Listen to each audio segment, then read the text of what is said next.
Yeah. Right here somewhere. Just put yourself up there. There are people outside? There any people outside? And your families are here? I don't think they're all here, but no, several. We're just trying to make sure families. Okay.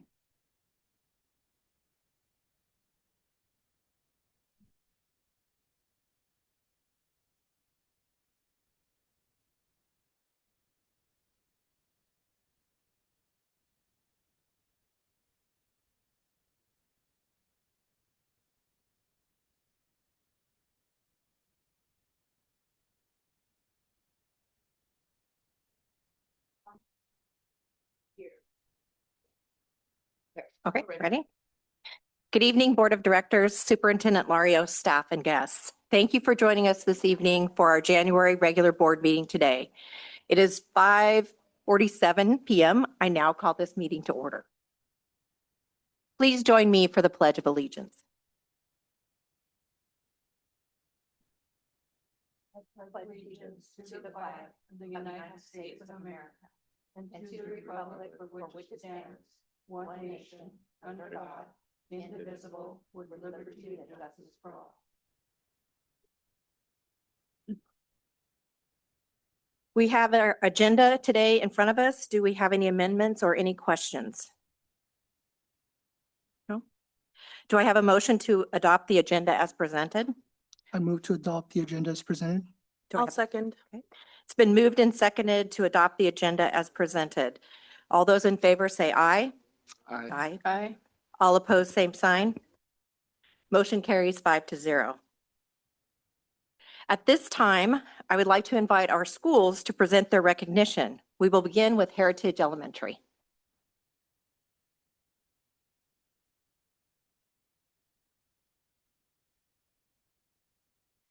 Good evening, members of the board, superintendent, and members of the community.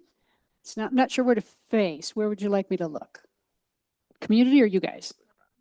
Okay, we'll do this. Now we can see everybody. It's our pleasure to recognize staff and students from Heritage. I'm going to get to start with student recognitions. We have several fifth grade students who are being recognized for outstanding academics, achievement, outstanding academic growth, and outstanding citizenship. So I'm first going to call Freddie. Is Freddie Jimenez Leon here, please? Come on up, Freddie.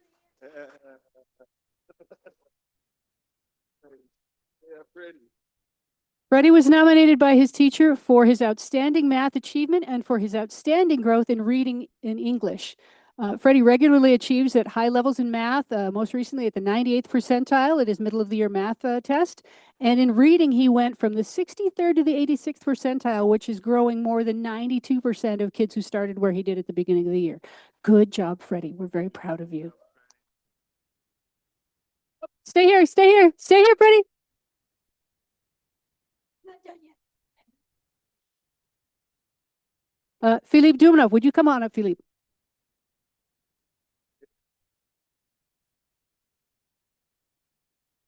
Philippe is also being recognized for outstanding math achievement and for outstanding growth in math. He most recently scored at the 92nd percentile in math, and in English reading, he grew from the 75th to the 81st percentile. And both of these boys, by the way, read in 2 languages. So this is the partner language that they're reading in. So good job, you guys.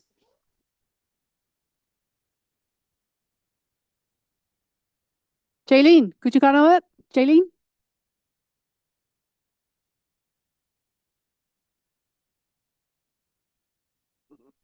Jaylene also achieved at high levels in math, achieving at the 95th percentile in math. And then her growth in English reading, which is the other language she reads in, She went from the 31st to the 74th percentile from the beginning of the year to the middle of the year, which is more than 95% of the growth of students who started where she did. Can we have Rourke Riddle come on up? Rourke, are you here?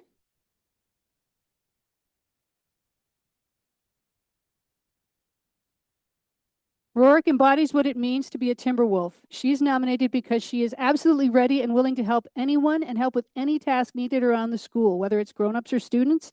She is a great role model for others, embodying what it means to be safe, respectful, and responsible. Thank you so much, Rourke.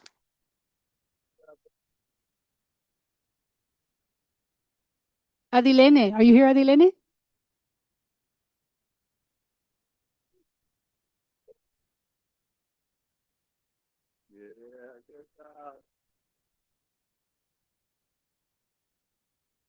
Adilene is being recognized for outstanding growth in reading in English, which again is the partner language. She reads in 2 languages.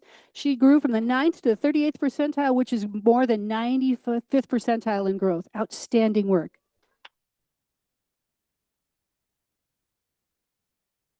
Cesar Tenorio. Cesar is being recognized for outstanding growth in his Spanish reading, growing from the 21st to the 69th percentile, which is faster growth than 97% of the students who started where he did in Spanish reading. Good job, Cesar.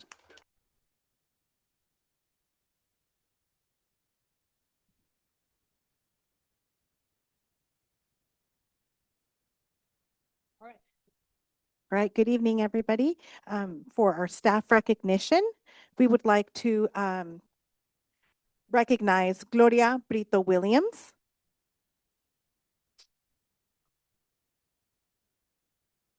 Gloria Brito Williams has the classroom with the highest attendance rate for the entire school year in the upper elementary level for Heritage. Thank you, Gloria, for creating an environment where students are excited to come to school. And then we'd like to recognize Sabina Gomez. Sabina Gomez's classroom is also the highest in the primary grades at Heritage Elementary for attendance.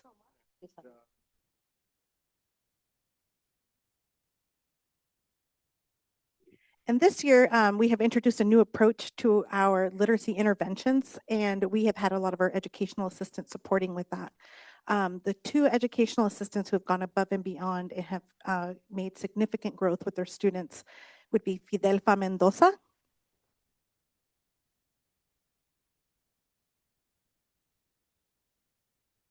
and Ana Vasquez.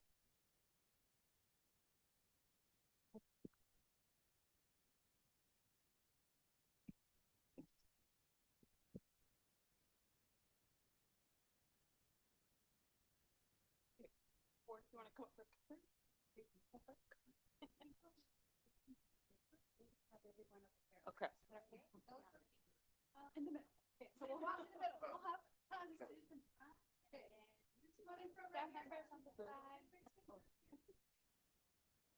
Looking at these. Okay.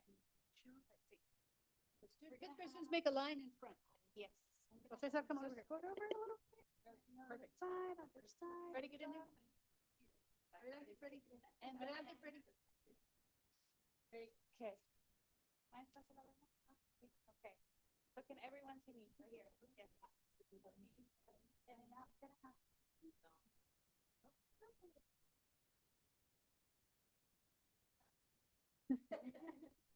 It's a big. We have lots of something.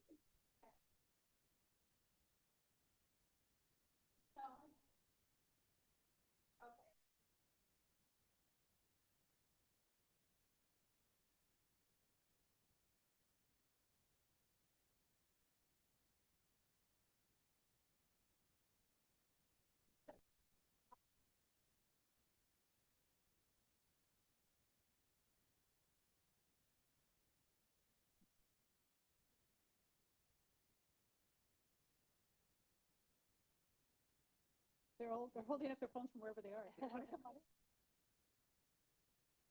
Si quieren pasar adelante, padres, if you guys want to come closer and take a picture, you can.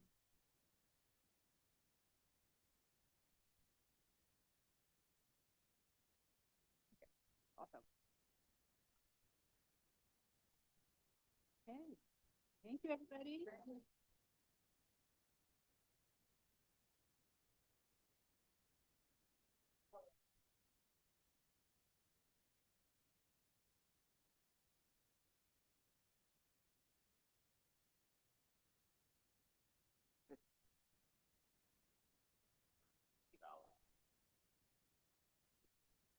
Next, we have Valor Middle School.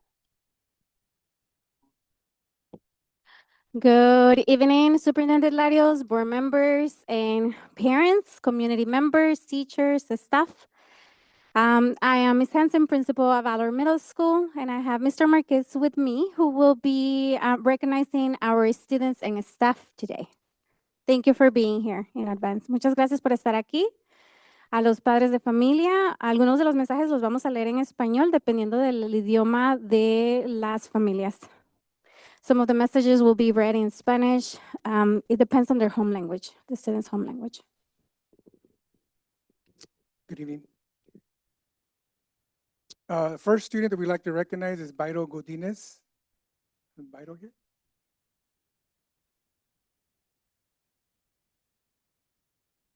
Bairo? Okay, no pudo asistir. Oh, Bairo? Bairo?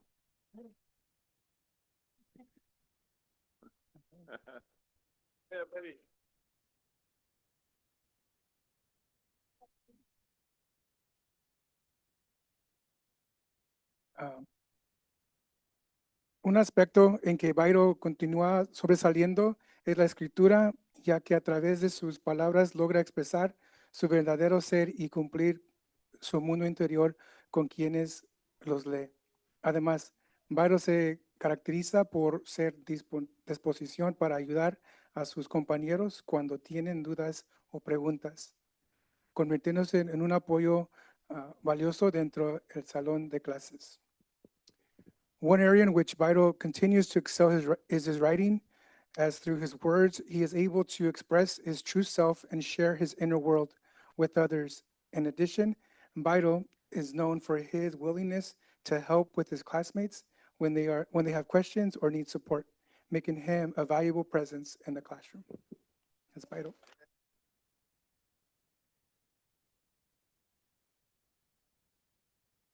Our next student is Aileen Gonzalez Juarez.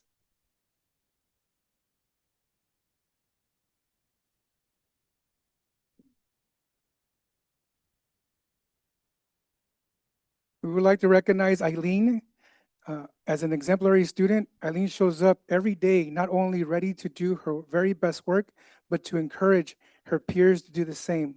Aileen is a confident young lady who is not afraid to advocate for herself to ensure she is setting herself up for success.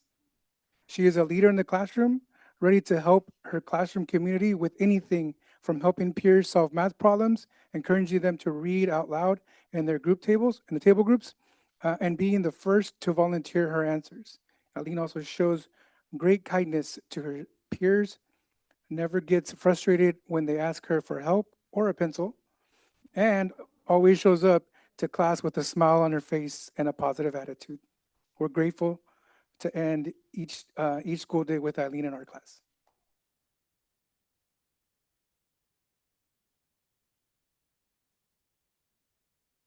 Our third student is Emilio Gomez Briceño.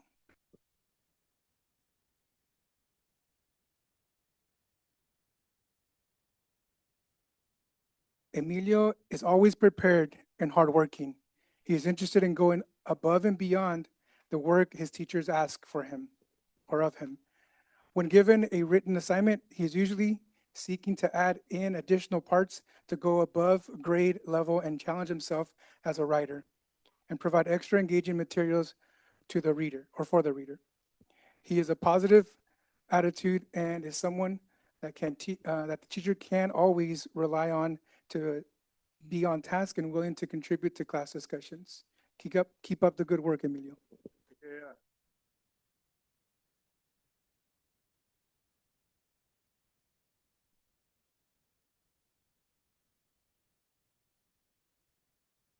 Our assistants, classified. Okay. Our classified staff being honored tonight. Norma Preciado. Norma could not be here because she's at FAMU, our Family University. So, but we'll honor her. Norma is an invaluable support to our classroom, students, and staff. She assists in the Raptor Room, steps in to support our office when our secretaries are out, and consistently approaches her work with kindness and a positive attitude. Norma regularly goes beyond what is required, and her willingness to help wherever needed and makes a meaningful difference across our campus. Norma Preciado.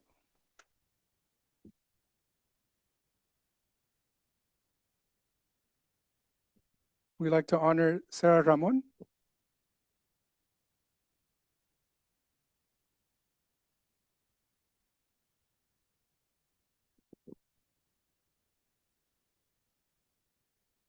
Sarah is a dedicated special education assistant who provides outstanding support to students with high needs.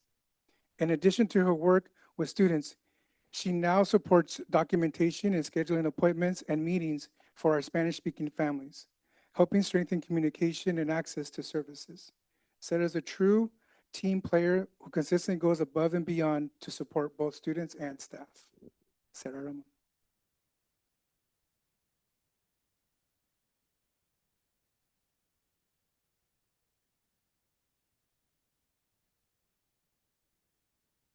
We'd like to honor our licensed staff, Heather Eason.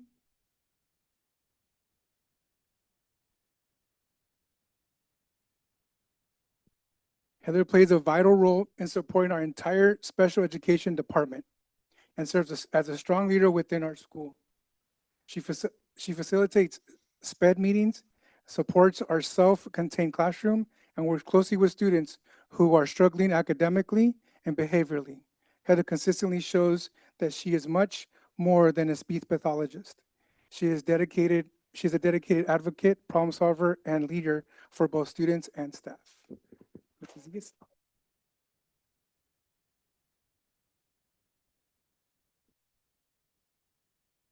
Mrs. Hunt-Kivett.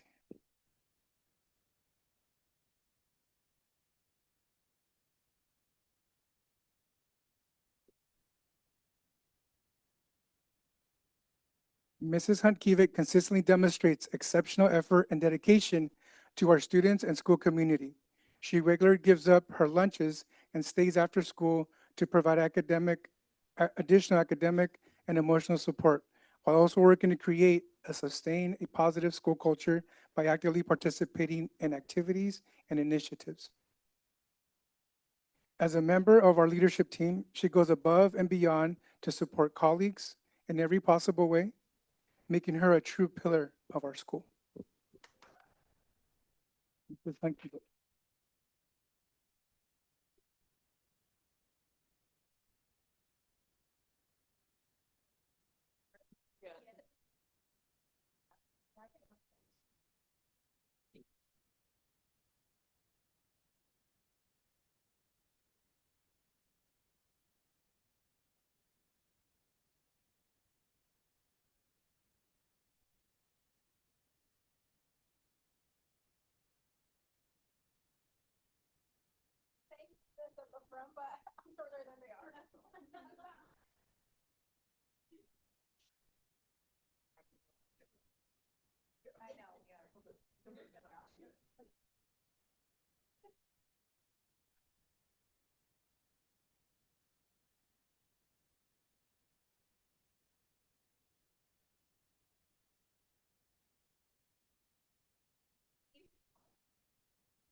At this time, we would like to recognize our Woodburn High School cheer team for their first place win at regionals.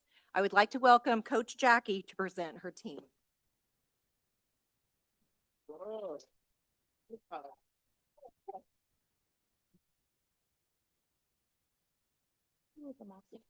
Okay, we're gonna read the girls off. You can hold your pauses till the end. That would be great.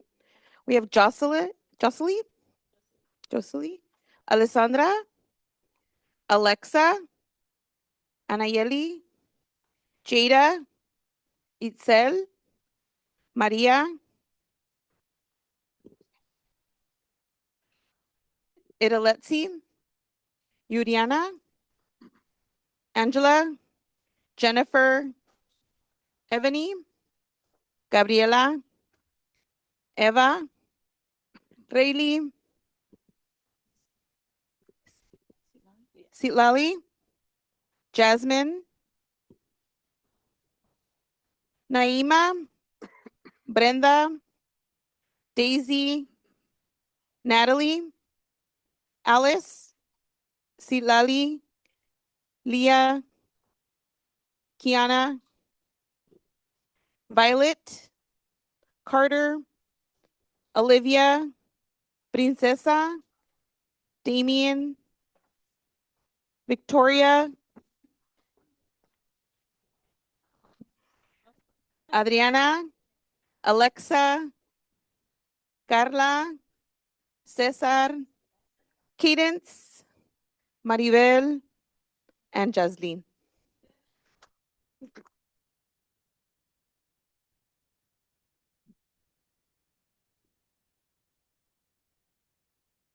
Anything else you wanted to add? Competition? Yeah, I mean, I can announce our next one. Yeah. Good evening. My name is Jacqueline. I'm the assistant cheer coach. Like they said, we placed first place at our first competition this year. We do have 2 more competitions coming up. Our next one is February 7th in Tualatin. If you'd like to show up, it's at 7 p.m. And then our next one will be state on February 13th in Portland. So thank you so much. We appreciate it.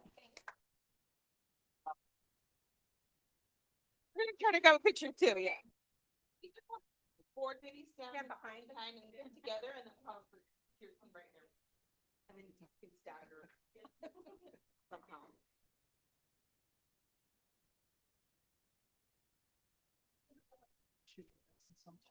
You should. Look at the box for you.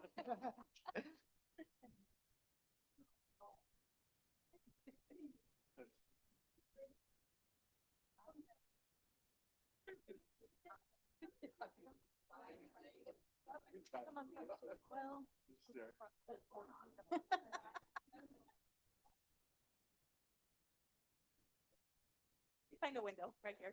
Oh, you're good, you're good.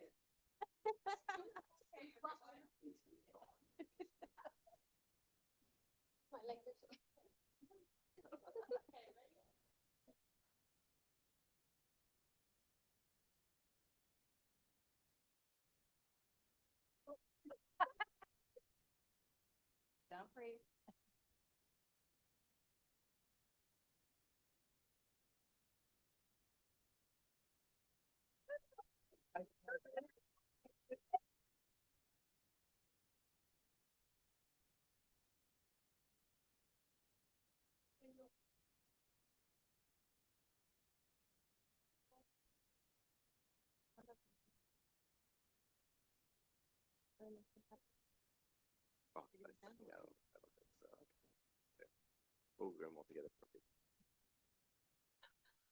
I'm now going to turn the microphone over to Superintendent Larios.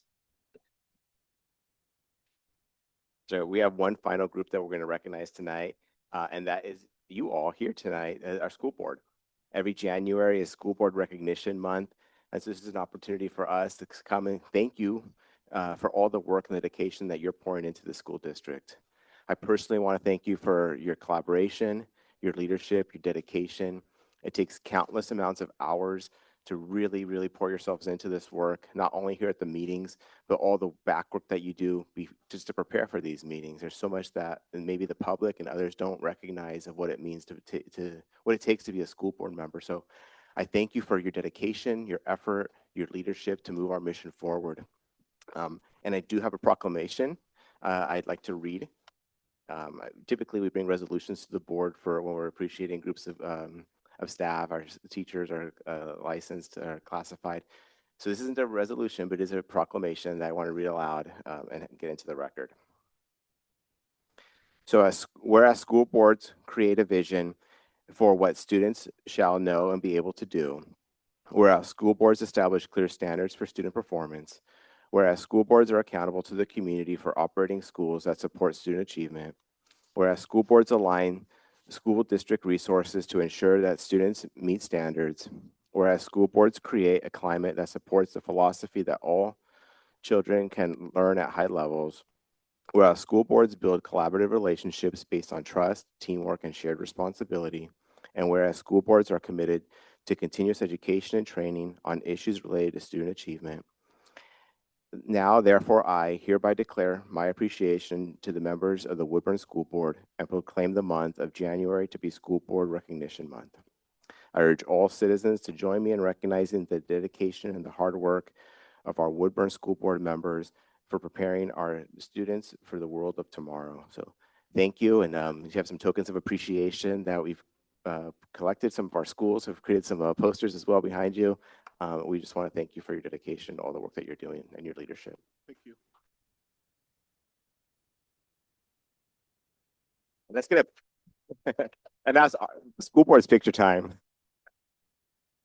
I think you have certificates in your bag. Maybe you could pull those out and hold those up. This one? Microphone. Oh, that one. Okay, hold on. I was gonna say, is it the superhero? I like the superhero one.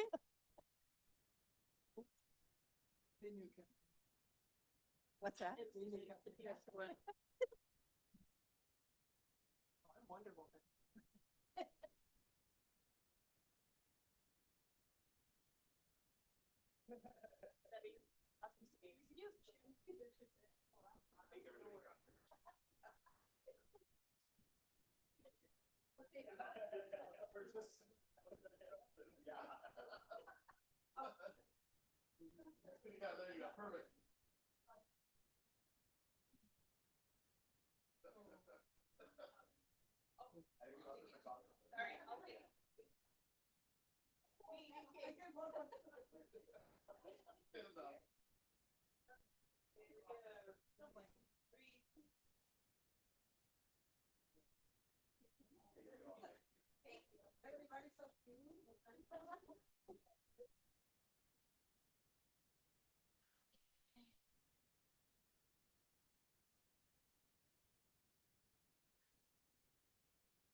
The next item of the agenda is public comment. Jenny, did we receive any public comments? Yeah.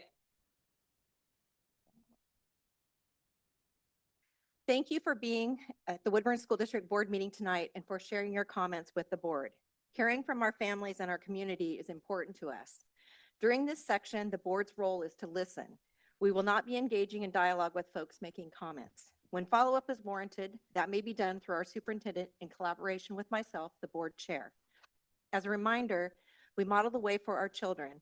Please keep your comments respectful and do not personally identify staff or students by name, as it may violate personnel and student privacy laws. In accordance with Board Policy BDDH-AR, the board will not hear comments regarding any individual staff members. We want to leave time for everyone, so please keep your comments to 3 minutes per person. We have a timer set for your convenience. Thank you. At this time, I would like to invite Tony Salm to read their public comment.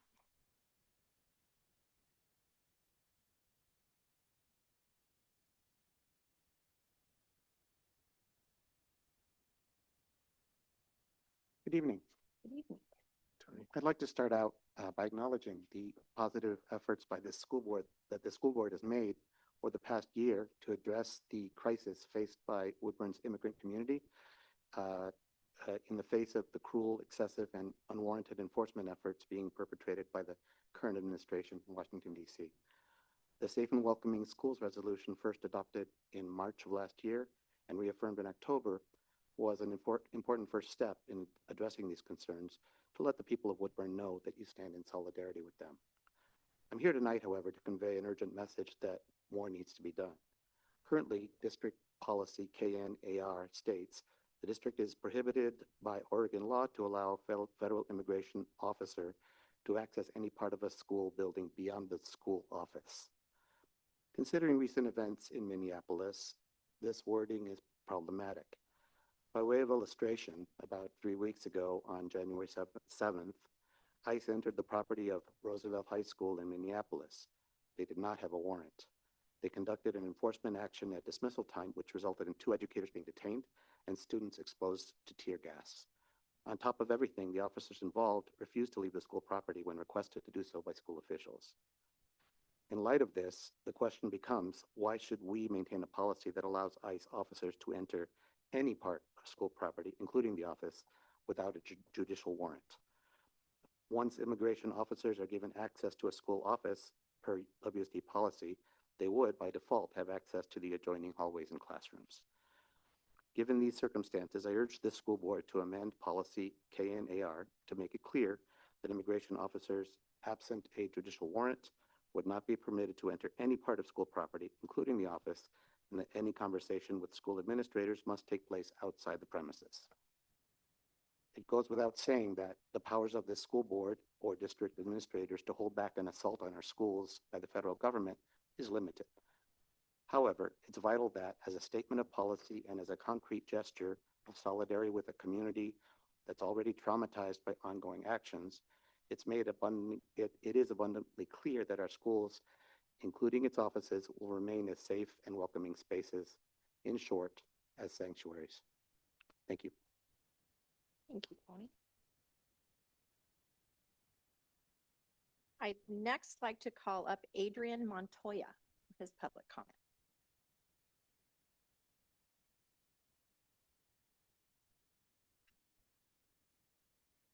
Good evening. My name is Adrian. I'm a resident of Woodburn and a parent of a student in Woodburn School District. Recent federal immigration enforcement operations in Minneapolis, including reports of school staff being detained and students being exposed to harmful tear gas, have been deeply disturbing. As Woodburn watches these events unfold, we must learn from them and act proactively here at home. I'm here to request a formal amendment to the Woodburn School District's policy regarding responding to federal immigration officers, or ICE, on school campuses. Specifically, I ask that ICE agents not be permitted to enter our school buildings.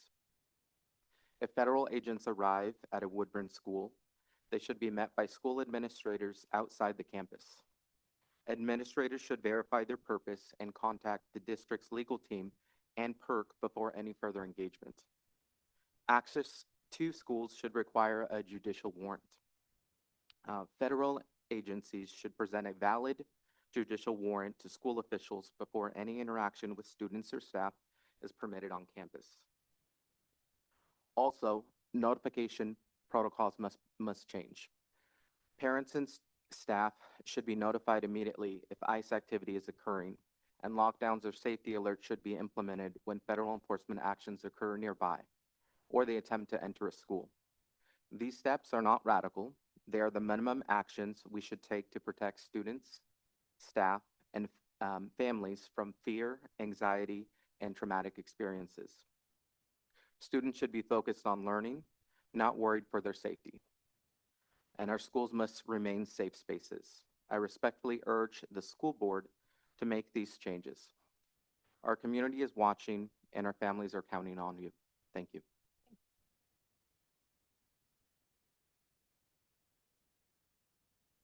I'd next like to call Max Sanchez up for public comment.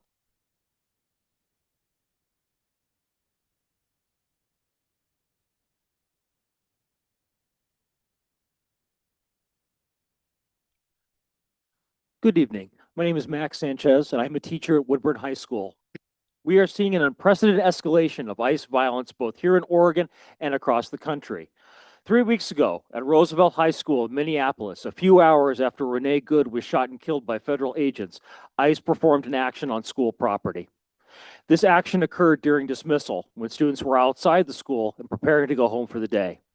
ICE did not have a judicial warrant and had no legal right to be at the school.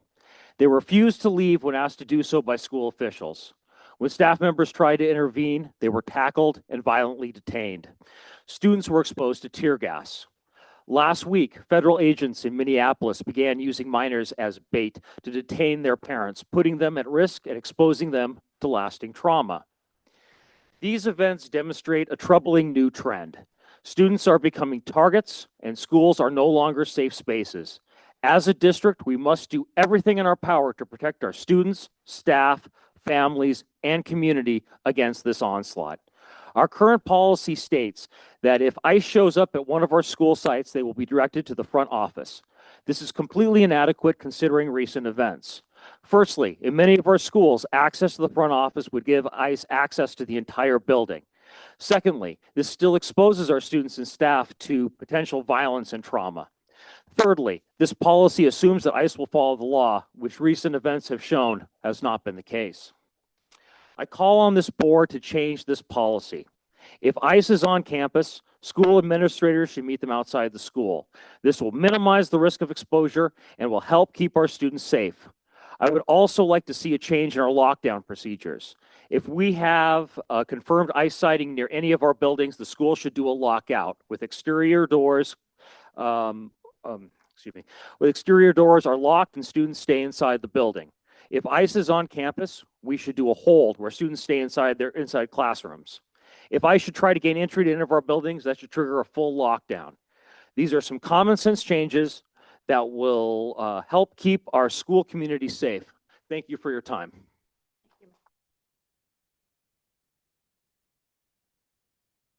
I'd next like to call Marie Palmer up for her public comment.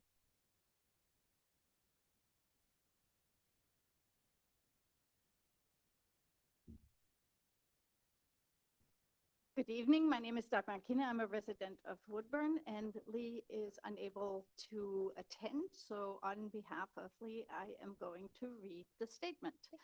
So having lived most of my school life as a white person in a majority Latino milieu, I have heard countless examples of both jokes and terror about immigration authorities' looming presence and the terrible immediate and longer-term consequences of bringing them into a given situation. Invoking them then was treated like something to be gravely avoided, like mentioning a religious evil or Beetlejuice, because the terror possible when they arrived was so great and serious. That imagined or described fright and danger is tangible and much more real now. Having now taught during the uprising against police brutality, COVID shutdown, students severely impacted by their experience during shutdown, shortages of subs and other staff, an ice storm, huge nearby wildfires, a loss of SNAP benefits, and now masked federal agents hunting people, often their relatives or those of friends. I am well versed in teaching during emotional crisis or at least hypervigilance. As ever, our kids deserve all the protections and support we can muster, and the district policy of refusing entry beyond the office remains as insufficient now as it was when I said so last January in a meeting with district-level administration when we were assured that office staff would receive extra training as to dealing with federal agents. Now we can see that such a response is likely to be inadequate in the face of armed and armored agents who have been given total immunity from prosecution or oversight for abusing people or violating local, national, or constitutional law as agents circle schools and hospitals and enter courthouses to detain people for allegedly not doing it the right way in terms of naturalization.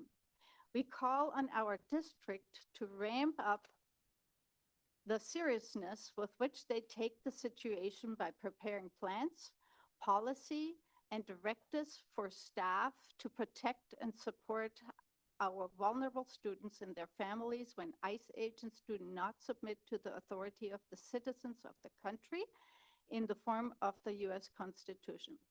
Our students cannot afford for us to continue delaying this tighter set of policies any longer than we already have.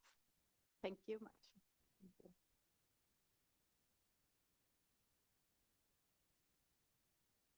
I'd next like to call Lee Petrozewski for public comment. What? Oh, that was it? Oh, okay, we had two. Oh, you have. Okay. That was Lee's. Now we're going to Marie's. Now we're going to Marie. Okay. Schools are a safe place for learning. No student should be terrorized when going to school. ICE should be held accountable for their actions and held responsible for unnecessary violence. Keep our schools and students safe. My partner is undocumented and works as a construction worker. We have been together for 19 years and we pay our taxes together every year. He won't see any of that money when he retires, so the government is taking that money selfishly for themselves. We only want to contribute to society and the American dream. Thank you.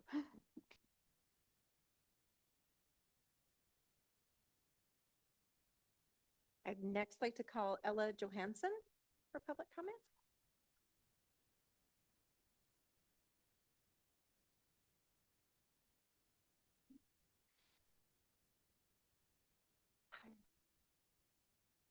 My name is Ella Johansson, and I'm a teacher at the high school. Fear, worry, and stress are not conducive to student learning and education, which is the purpose of a public school district. The education of youth is essential to the future of our community, state, country, and world. I come here today to voice my concern about the district's current immigration policies and procedures as they pertain to ICE on school grounds. The policy states that staff should direct federal immigration officers to the school office. I find this troubling because in many schools, front office access gives ICE access to the whole building where students and staff are. This current language allows a blurring of lines as does not clearly protect students and staff when they are within the school building. I am asking that you please consider revising this language to exclude federal immigration officers from entering all school buildings at any time.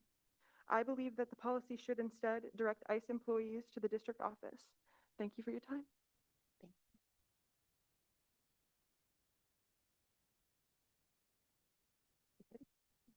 I'd next like to call Valeria Coronado for public comment.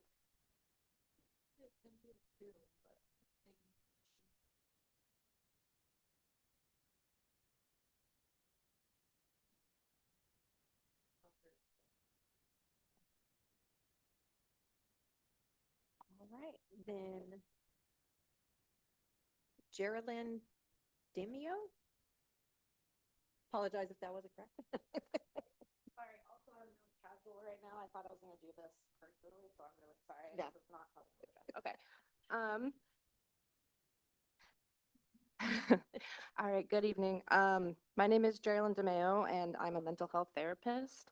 And I have experience mostly working with adolescents and their families requiring higher levels of care, so inpatient and partial hospitalization levels of care.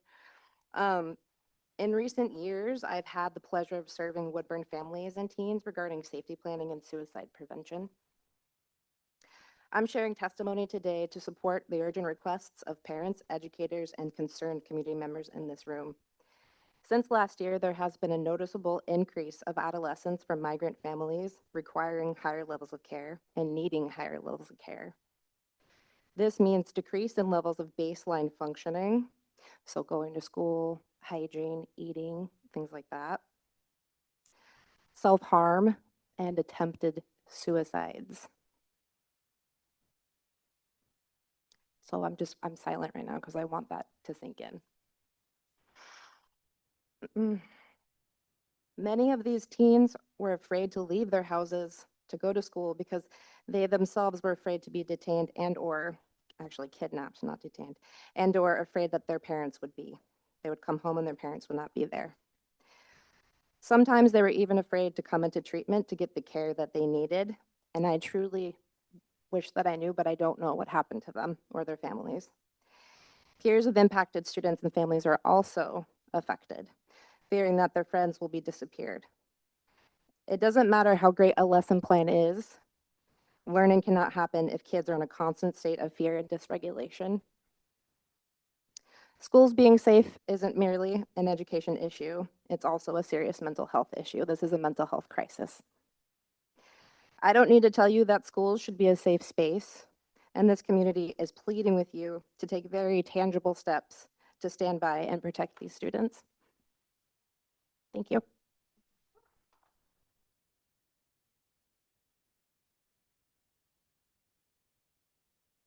The next public comment is by Rena, but read by Midori.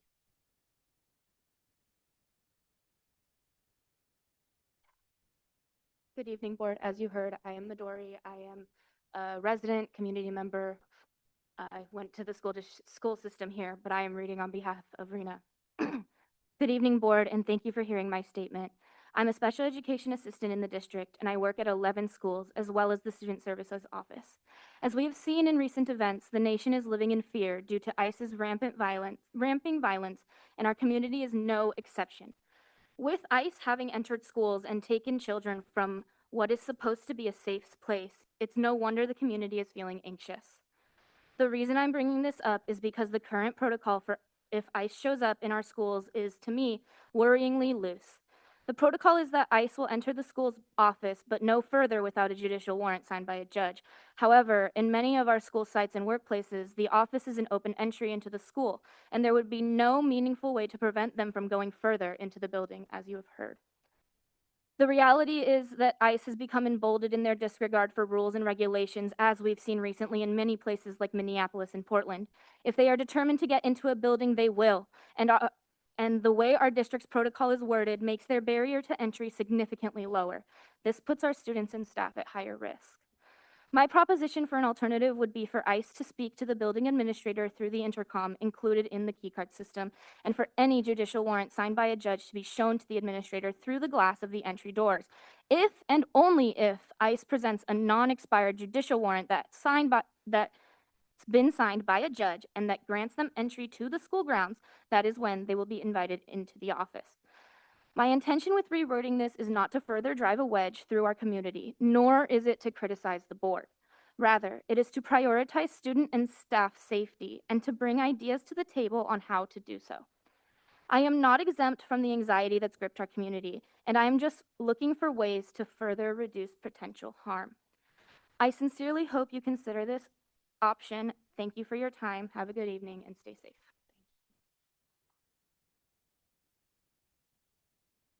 I'd next like to call Carol Kramer for her public comment. Yes, fear not, approach.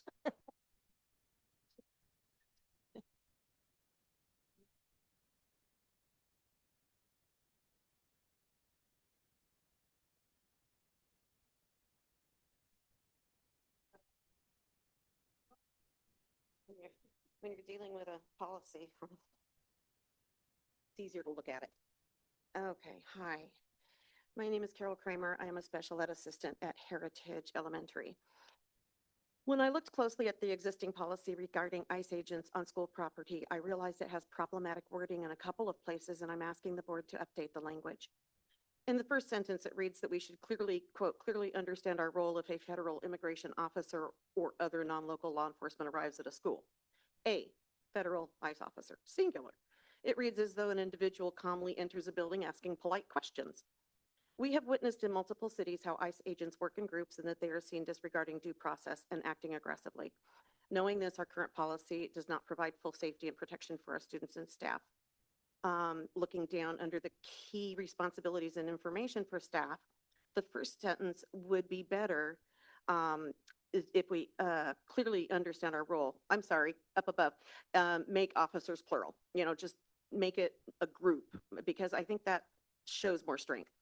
Well, okay, so, and we've heard all about the office and the access to the whole building. Under the key responsibilities, the first bullet point would read something like administrators will meet ICE agents through the locked glass door to inspect any judicial warrants presented. Absent a valid signed judicial warrant, as it says below, entry would be denied. The WEA and OSEA Rapid Response Team, we know as employees, we work in a bubble not knowing what's happening outside. The Rapid Response Team is an additional layer to district communications that can get information to employees who may be working outside, such as grounds workers or coaches. A dedicated group of community members, yay. They have volunteered to work and verify and note with PERC and notify the Rapid Response Team of potential dangers, for which we are very grateful. This layer of protection gives us hope that we will anticipate any potential ICE presence nearby and relay information to the superintendent and school admins before ICE would get to a building or try to enter one. Keeping ICE completely out of schools will minimize the trauma and terror to students and staff, which is what we are all striving to achieve. Thank you for considering these changes.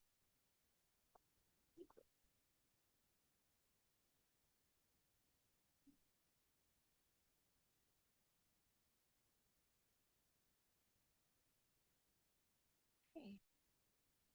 Next, we have board reports. So first, we'll go around and each share how we are moving the district mission. Each board member will have about a minute to share. Ryan?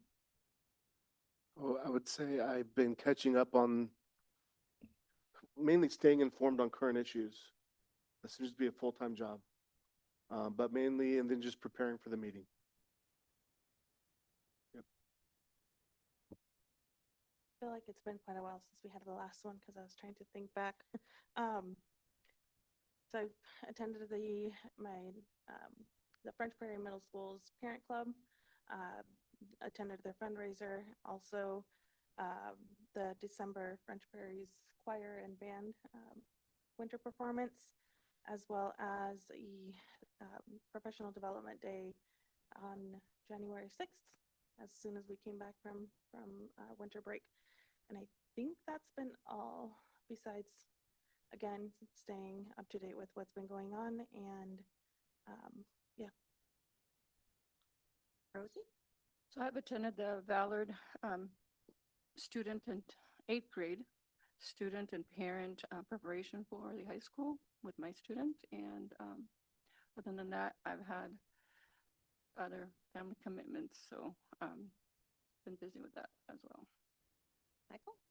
There's a lot going on in our communities at the moment, so I've been spending this time to really hone down on how can we best move the district forward, and that's what I've been spending my time. Okay. I've been meeting with Juan and Jenny, and we've been talking about getting our student representatives on the school board. The applications are going out soon, and we will have members of the student community here next year. Also, over the weekend, we had the annual Kiwanis Chili Feed, where 2 teams from Woodburn School District represented. One was from the Woodburn School District office, and the chili was amazing, and they did win an award. But our student team, the Red Hot Chili Peppers, actually took the People's Choice Award and did a great job. They took us several awards. They ended up with two sets of aprons. That's what the winner, what the winners got. But anyway, it was just good to see the school community represented and do such a great job. So anyway, that was fun. So that was about it. Okay. Next, the Office of the Superintendent. We will now move on to the Office of the Superintendent reports, which include a variety of reports this evening. Before I turn it over to Superintendent Larios, I would like to kindly ask the board to please hold your questions to the end of each presentation. Thank you. Juan? Yeah, well, tonight we'll be hearing from 2 schools. First will be Ballard Middle School, and then followed by Heritage Elementary School. So I'll invite Principal Hanson and Assistant Principal Marquez to come forward, and we'll have an opportunity tonight to hear a little bit about their work and how they're moving the mission forward and working towards meeting their school goals.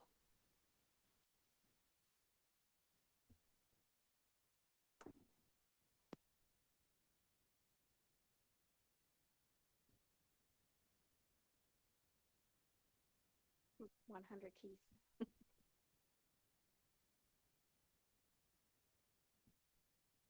Good evening.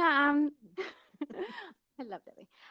Good evening, everyone. Thank you for joining us tonight. It is an honor for me to be here representing Valor Middle School. I am Anna Hansen, principal at Valor. And I'm Pedro Marquez. I'm the assistant principal at Valor.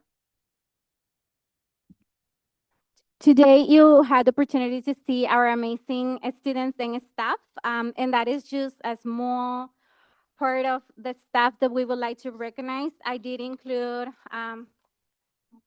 our leadership team. We are part of leadership as well. We just didn't put our picture. There's no need. But we have representatives from each department. We have our counselors. We have our social worker who doesn't have a picture yet, but we have a full-time social worker. And we have our homeschool contact as well. But we have social studies, science, special ed, English language arts, Spanish language arts. So we have different representatives who come and meet with us in order to move the work forward. So we work as a team, and so we have weekly meetings. So I would like to recognize them as well because they do a fantastic job and they're committed. They stay after school to meet with us. So we have different goals. Has the school district, we are aligned. Our first goal is the percentage of the students meeting or exceeding on the Oregon State Language Arts Assessment will increase by 4% for each grade level. And in order for us to do that, we are doing different things.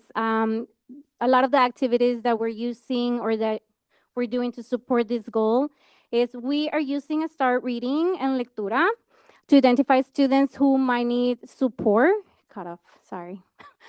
Provide targeted reading interventions for students below the benchmark. We're implementing a school-wide reading strategies aligned to grade level standards. We monitor the progress through PLC as well. We are also providing professional development for our teachers and also for our assistants. We provide additional literacy support for multilingual and newcomer students as well, just because there is a different need there that we have to address. And Valor hosts the newcomer program and the Russian program as well. We communicate the reading progress and strategies with families. We had the opportunity, as Rosie mentioned, we had the 8th grade night. At that point, we did have the opportunity to present the students' scores in OSAS. So we send it home at the beginning of the year.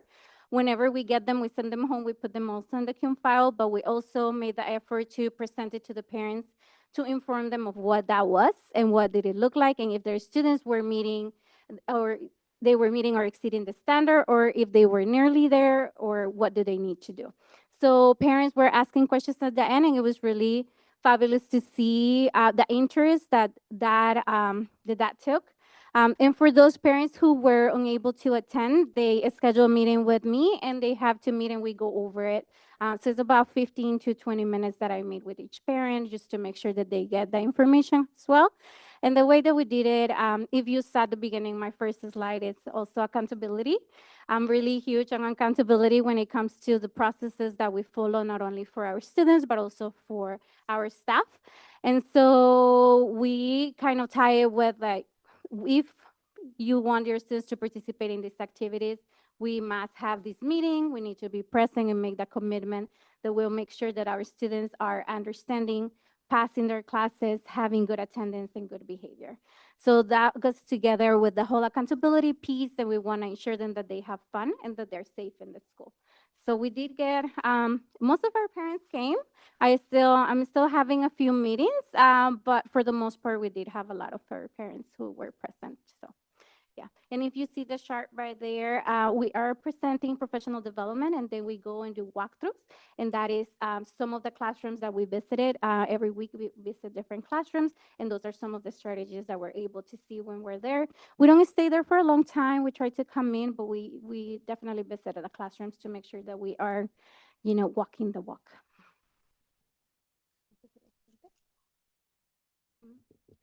I'll do that one. So this is our school report card, and that is basically we're doing that STAR assessment this year. And so we are trying to see where we are at right now based on the standards for the grade level. We're assessing, that's what we are assessing. So we just completed our assessments. When I pulled the data for the mid-year report, it's not complete. We still have like about maybe 70 students who hadn't finished the assessment. So we're still waiting for that. But I will say that it looks like we are making the progress that we need to make, and we're on track. We're trying to make sure that the students will be ready, and they're going to be at grade level standards. So we are trying to really support them and provide, that targeted interventions. So we do every quarter, we move students into intervention classes if they need it, depending on how they're doing in the STAR assessment, and that matches with the OSAS assessment.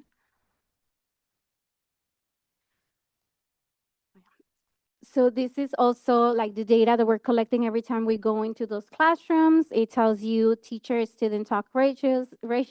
We both go in those classrooms, and then we try to see how much of that conversation is happening between students and how much conversation is happening or how much the teacher is talking during the class. And then we have opportunities to respond from the students that align as well in all of those things that we want to make sure the student is participating and they're learning and they're actually absorbing the material that is being presented by the teachers.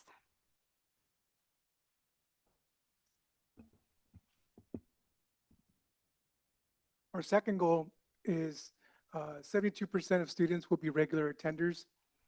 Some of the activities that we do to support our goal are review attendance data weekly to identify early concerns, conduct attendance calls and reach out in partnership with families, provide tiered supports for students with chronic absenteeism, reinforce positive behaviors through attendance incentives and PBIS celebrations, clearly communicate attendance expectations and requirements, and then partner with families on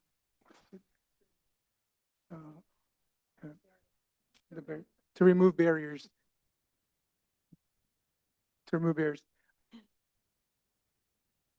we also shared here our current data as far as what our percentage of regular attenders is currently at. So I believe all the board members receive my weekly newsletter. I do, I send it. But I do present in the weekly newsletter, I'm always updating the attendance chart. So that is a weekly chart that I'm pulling out to make sure that it's accurate. And it's a weekly report that we're pulling just to ensure that we are on track. We have had a lot of absences due to ICE presence. We have had a lot of absences due to illness or religious, but we do have a lot of students who are communicating with us about why they're absent. We do have attendance calls. We have home visits, meetings with the principal. We have our teachers who have actually done an excellent job in calling parents to do positive calls and also concern calls of why aren't you here? We got feedback today of the student who wasn't coming. And she was like, well, you guys wouldn't stop calling me. And I was like, great, we are happy to have you back. So I think, all the work that they're doing is really fabulous. And we really do appreciate the work that the teachers and the staff is doing for the students. Because I do believe one of the things that I can say about Valor staff is that they go above and beyond for the students. And they're always there to really support the students.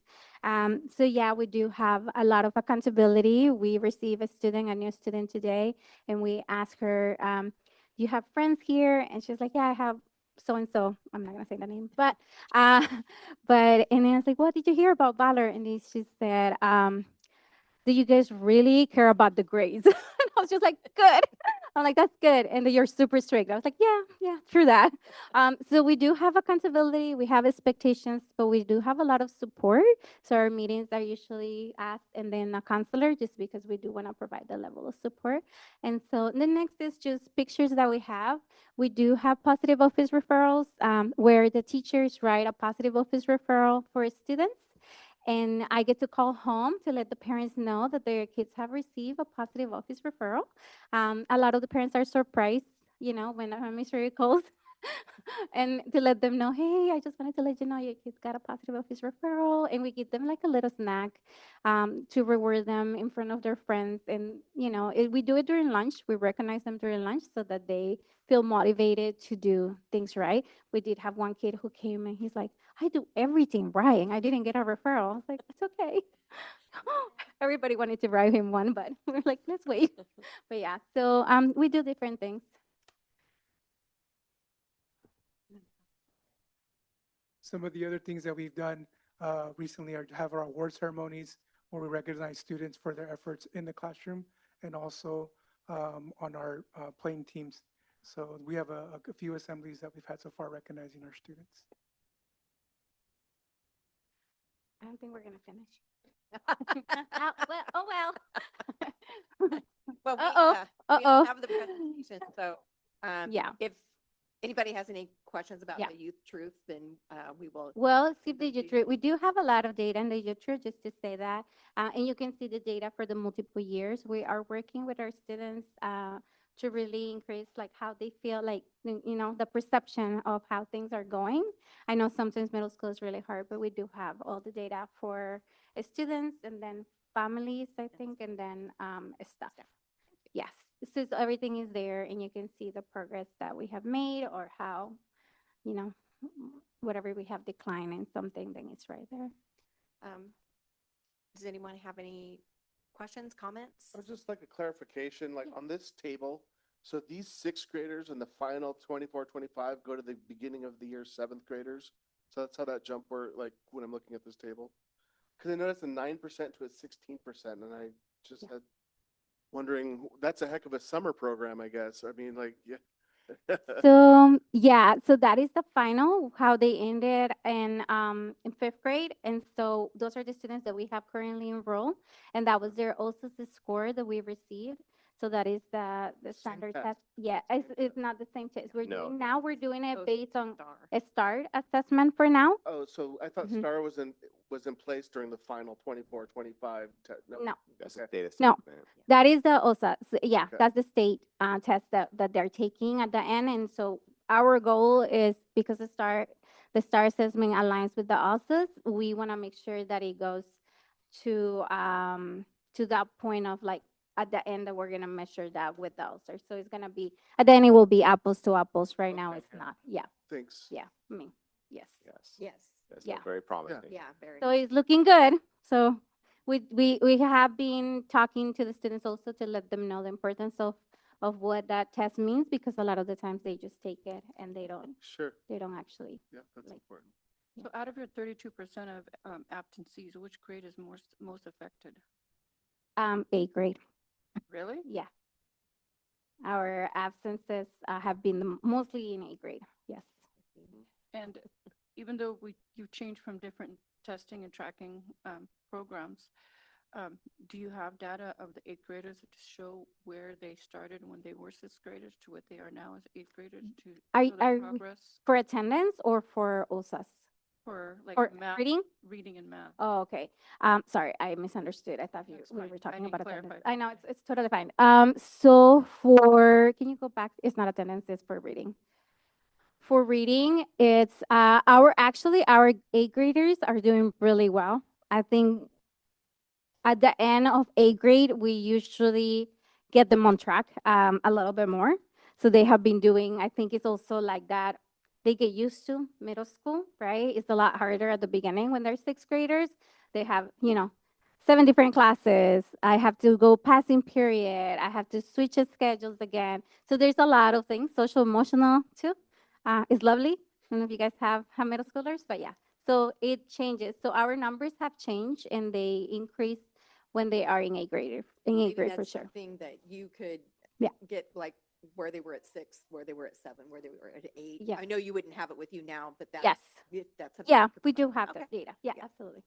One quick question, and this might be actually more for maybe Juan. So for the Youth Truth Survey, the dates that I was looking at are kind of on different times of the year, and especially first where that's kind of spring, and then they shifted to end in the fall. Is that just a thing that we decided to shift, or is it that they always kind of are randomly in there? Yeah, that wasn't a local decision. That was the assessment that we use for climate and culture. The Youth Root Assessment is like a national assessment that's used, and so they have their testing windows for when the assessment becomes open, the survey is open. So this is when the survey opens through them. Okay, all right.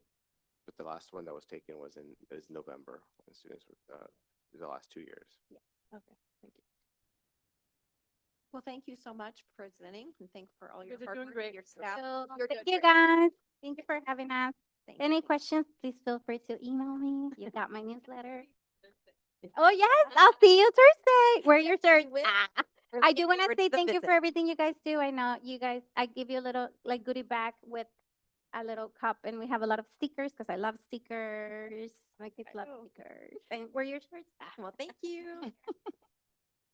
Okay, Thank you, Principal Hanson, Assistant Principal thank Marquez. you very Uh, much. Next will be in- Heritage Elementary. So welcome, Principal Sherilyn Rossani Ibarra and Assistant Principal Amy Solis Gonzalez, who will be sharing a little bit about their work at Heritage and moving the mission forward. Again, similar to what we heard from Ballard, the work being done to meet school goals. Good evening again, Superintendent, members of the board.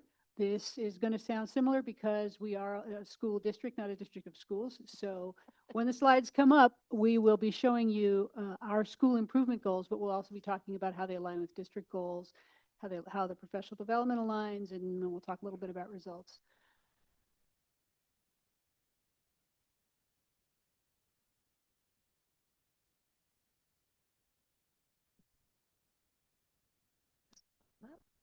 Hey.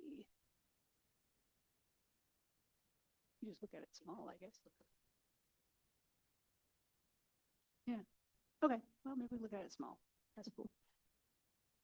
So we have 3 school improvement goals at Heritage. One of those goals is to improve our reading achievement, and we have 2 ways that we'll measure that, either on the Oregon Statewide Reading Assessment or on the STAR Reading Assessment, which is the district assessment that we use 3 times a year. Second goal is to improve attendance, which we will look at by higher percentage of regular attenders school-wide, also through individual student attendance. And then our third goal is to improve parent and community engagement as measured either via parent and community surveys like Youth Truth or through participation in parent and community engagement activities and parent empowerment activities. The district goals, particularly those that have to do with reading and with attendance and to a lesser extent the biliteracy goals, align with our school goals. Unfortunately, we don't have the data yet for our middle of year. We just finished giving the STAR assessments in reading, and the STAR assessments are given in English and in Spanish, and there's an early literacy measure, and then there's a computer adaptive test. So it's not easy to pull all those together for this chart. Ask us in about a week, and we should have some really good numbers for you. I will be able to point out, though, that our middle of year numbers for attendance were at almost 70%, 69.7, I think, last week. So we are on target to meet our school goal of having at least 69% of our students to be regular attenders. We won't be able to tell you more about how many students in 5th grade will be getting the recognition of biliteracy until we get more data from the ELPA test, the STAMP test, and then statewide tests. The work that we do does align with our professional learning. Just as at Valor and across the district, we spend regular time walking through classrooms. The first thing we did at the beginning of the year was really focus on the foundations of whether or not students were getting the expectations set for themselves in classrooms. That's those percentages of classrooms that had their expectations shared and posted with students. We also focus on student-teacher talk ratios because whoever's doing a lot of the talking is doing most of the learning. So you'll see that we spent time walking through classrooms to see in 10-minute intervals who was talking, and also more recently looking at strategies to increase comprehensible input. And those are some of the things that we saw in a given week last week as well. When we talk about our goals, you're going to see a common theme, which is multi-tiered systems of support.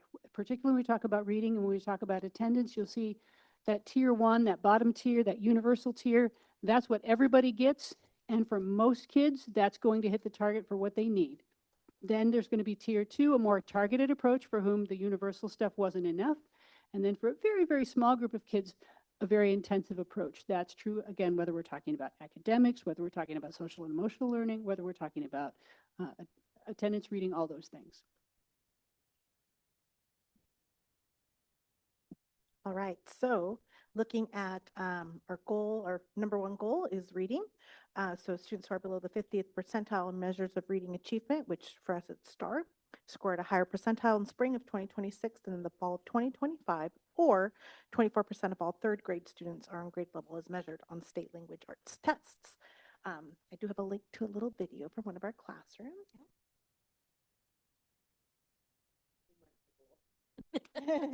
I can continue to talk if you want. We could leave it to the end if you want, just in case it doesn't want to load. If there's time permitting, maybe we could see it at the end, and if not, we could send it to Yeah. the board. We can Yeah. send a link to the board to watch it. Okay, yeah, it should be in there for you. All right, so as Sherilyn mentioned, we are working in all of our areas using a multi-tiered system of support. For literacy, we have our tier 1 literacy strategies that are used are reflective of grade level data, and that informs our academic gaps, and all students receive this level of support routinely. This is what we come together and identify as grade level teams. For tier 2, as a district, we have designated an additional 30 minutes of instructional time for small group instruction. And during this time, the students receive targeted instruction in the areas of need that are specific to them, with this being an opportunity for students who are on track to extend their learning accordingly. Our tier 3 heritage consists of 62 intervention groups that are serving students in the bottom 20%, using a variety of intervention programs that meet student needs. Students in this tier receive a triple dose of literacy instruction that is specific to their learning needs. The approach has been taken in collaboration with our reading specialist, our student services, and educational assistants. And extensive training of staff has allowed for intensified instruction that has led to promising results. We understand that third grade literacy is important in the academic success of students, which is why we have identified this as a building and district focus. In state testing, as you can see, our third grade students took a dip in the growth on state tests, with fourth and fifth grade showing increasing results despite a dip in overall passing rates in the fourth and fifth grades statewide. In following cohorts of students taking state tests, and that would be the graphic, the top right for me, I don't know, yeah. We did see that kids who stayed with us improved in their overall results. So third grade students who stayed with us did better their fourth grade year, and fourth grade students who stayed with us improved their fifth grade year despite a statewide decrease in fourth and fifth grade passing rates. Of our 62 groups, we have 54% of them on track and about 20% of them exceeding what we have for them to work on, and 26% of them still needing some intensification of their interventions. Being that this is our first round of interventions in this model, using the RTI model that we have implemented this year, it is an impressive outcome that we are extremely proud of. Now, attendance. So our attendance goal is that all students in 24-25 who are regular attenders remain regular attenders in 25-26. Chronically absent students in 24-25 improve their overall attendance in 25-26. Kindergarten improves overall attendance from quarter 1 to quarter 4, or that regular attenders increase to 68%. So our percent of regular attenders has consistently increased in the past 4 years of tracking. At this time, we are confident we will meet or exceed our attendance goals based on our current standing that surpasses a 68% regular attender goal at 69.32%. In reference to the state report card, students experiencing poverty and English learners have consistently increased their attendance in the last 3 years, with students with disabilities increasing from 23 to 25. Attendance is encouraged through a tiered approach as well. That includes building-wide events and teacher-supported classroom incentives for Tier 1. Students that fall under the 80 to 90% attendance percentages are considered Tier 2 and have classroom teachers taking a lead on encouraging, tracking, and incentivizing their attendance. Students in Tier 3 are served by an office attendance team that consists of admin counselors, homeschool contact, health assistants, ed assistants, school secretaries with intensive wraparound supports for families and students. Our third school improvement goal is around school engagement, and the way we measure that is either with an increase in Youth Truth Parent Survey data for engagement from 24 to 25 to 25, 26, and or attendance at community engagement events. We both have events that celebrate and events that empower parents. So real quickly, I am going to get to that Youth Truth Survey because I want to make sure we have time for it. You did note that the time of year that we did the survey changed from March to November, but we do have 2 years to compare. And I'm happy to say that if you look at the parent answers, we've gone up. The percent of parents with positive comments about every single area, including engagement, have increased from last year to this year. I think a lot of that credit goes to all of the people. We have a team that works on family and community engagement. It's one of our community teams. We have a tremendous homeschool contact who works with families to build bridges in the building. We also have a parent involvement specialist at the district who helps us to coordinate with events. We also have language program coordinators who coordinate events. Big plug, next week we're going to have our 30th Russian Slavic Festival, which is another celebration. We had 360 parents and families coming to an art night. We have lots of folks coming out, and the reason that's so important is that we know that family is the strongest influence on the growth and development of the child. And so if we're wanting kids to come to school, if we're wanting them to learn to read, we're wanting them to be successful, the first part is being engaged and being partners. And I think that this is really wonderful evidence that we can be proud of that that's happening. And as always, at Heritage, just as in every place else in the district, our promise is to engage, inspire, and prepare each student to learn, lead, and contribute towards an equitable community, both local and global. Questions from the board? Another, Go ahead. Yeah, mine's just a comment, and it kind of goes with that last little bit then, thank you. So with the newsletter, one of the things I only noticed was, I don't know if you've done this with other ones, but it did make me want to look back. You had a little click link on the bottom where it was like, you made it to the bottom and then just answered a few questions. And being the person that I am, wanting to like get them all right. And then also going in, I like that, I guess it's kudos, that in your newsletter at the very bottom, you have some sort of action item. So for example, this last one was, volunteer. Mhm. And so I think that helps with the parent engagement. So kudos on that. Thank you, appreciate that, yeah. And then they read it to the bottom. Yeah, with staff, they can earn a coffee card if they answer those questions. I mean, if you guys want to answer the staff one, maybe you'll get a Dutch Bros card. Well, just hearing from your parents, especially your kindergartners, apparently your teacher's doing an amazing job because the kids even want to go to school on Sundays. It's awesome. It was adorable. I love it. Yeah, the survey results are spectacular. Yeah, The I would growth have to is agree. like, especially like at the school safety and this time, that's amazing to see. Yeah, and honestly, attendance. Yeah. That is evidence that people feel like school is a safe place to be and that they want to be there. So you guys get the sneak preview. We are going to do the Youth Truth Survey results with our staff on Monday. And some of the stuff I'm like, I really can't wait. Be like, look, you guys. It's awesome. Well, we're looking forward to our visit on Yes, Thursday. looking forward to seeing you. It will be fun. Yep. So thank you so much. You guys are doing an awesome job. Thank you so Staff much. too. Thank you.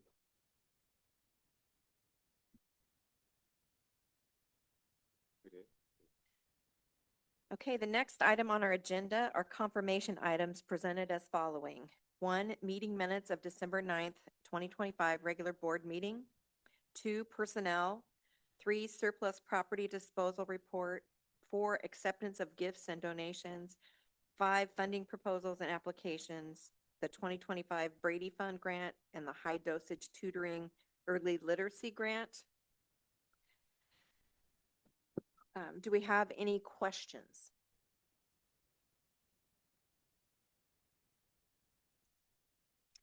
I make a motion. I was just saying, hearing none, I would entertain a motion to adopt the confirmation items as presented. I move to make a motion to accept the confirmation items as presented. Is there a second? I second. It's been moved and seconded to accept the confirmation items as presented. All those in favor say aye. Aye. Opposed, same sign. Motion carries 5-0. Next on the agenda, we have board action items. And Jenny, you're going to talk about, we have a budget committee vacancy and the timeline. Yeah, so back in July, you declared this position vacant. So the term ended for Kelly. So she served her term. And then you declared in July this position vacant. At the time, you also adopted a timeline. And then we realized that the district equity committee had to have a member serve on the budget committee. And so we didn't fill or promote for that. We don't have anyone to serve, correct? That's correct. So right now, we don't have anyone to serve. We may but next month, but that's going to be too late and put us behind track to be able to have that position filled. And so we need to move forward with a readoption of a revised timeline or adoption of a revised timeline. Yeah, so in your packet is a sample timeline that I've put together for you. It's kind of a crunch. We're on a crunch here. The first meeting for the listening session and the training is in March. And so this is the proposed timeline. We would notice the vacancy starting tomorrow, and then we would begin collecting applications starting tomorrow. It would close on February 20th. Any applications that we receive, I will send them to you prior to the February 24th meeting. And then at the February 24th meeting, you would interview and appoint that evening. And then that person would start at that March, I think it's March 3rd. I have it in the agenda. Yes, March 3rd. Does anyone have any questions? None. I would entertain a motion to readopt the budget committee vacancy timeline. So I move to readopt the budget committee vacancy timeline as presented for budget committee member position 2. I'll second. It's been moved and seconded to readopt the budget committee vacancy timeline as presented for budget committee member position 2. All those in favor say aye. Aye. Opposed, same sign. Motion carries 5-0.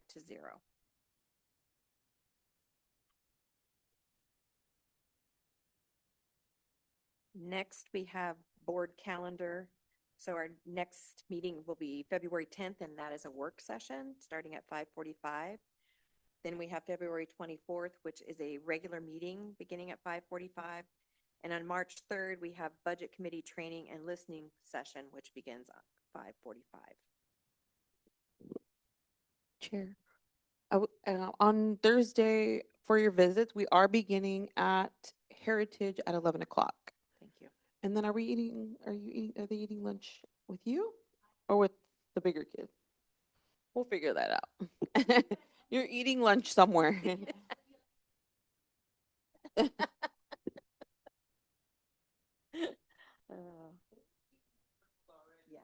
they were allowed. Yeah. Sort it out. Sort out.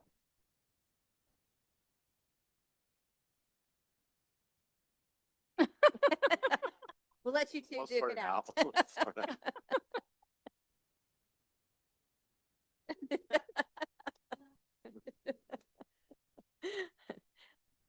Right?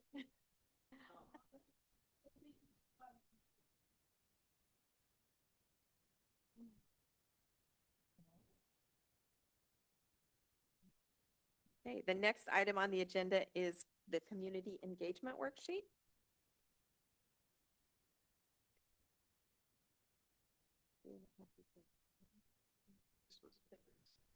Oh, forget I talked.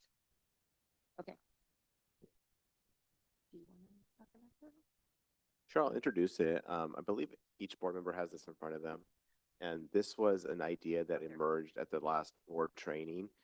We had a conversation about how do we continue to engage with our community? How are we providing the information out to community members based on what's happening here? So what you have in front of you is that worksheet that was shared with us. And it's an opportunity for us to collectively come up with like these like up to 5 talking points that we heard tonight that we want others to know about.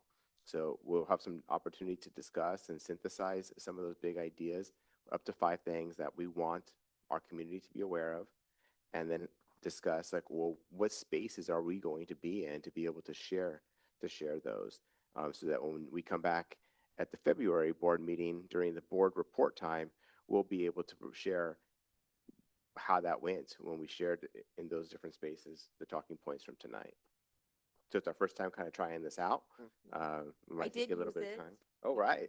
I did use it. I did go and speak to a community group, and Vince had just given this to it. And so Juan and I and Jenny, we kind of talked through some talking points. And I will say that it really helped to keep things from getting, off track and going down a, way you don't want to go. So I think it's a really good idea because it keeps the group focused and it keeps yourself focused on what we want to talk about. I'm gonna be a meanie and say Debbie and argue that you didn't quite exactly use it because it would be all of us coming together and agreeing and going with the same topic. No, but I did use the format of it. Yeah. This will be our first time doing it as a As a collective. group, but I did use it individually That and we're it speaking was with one voice when we go out.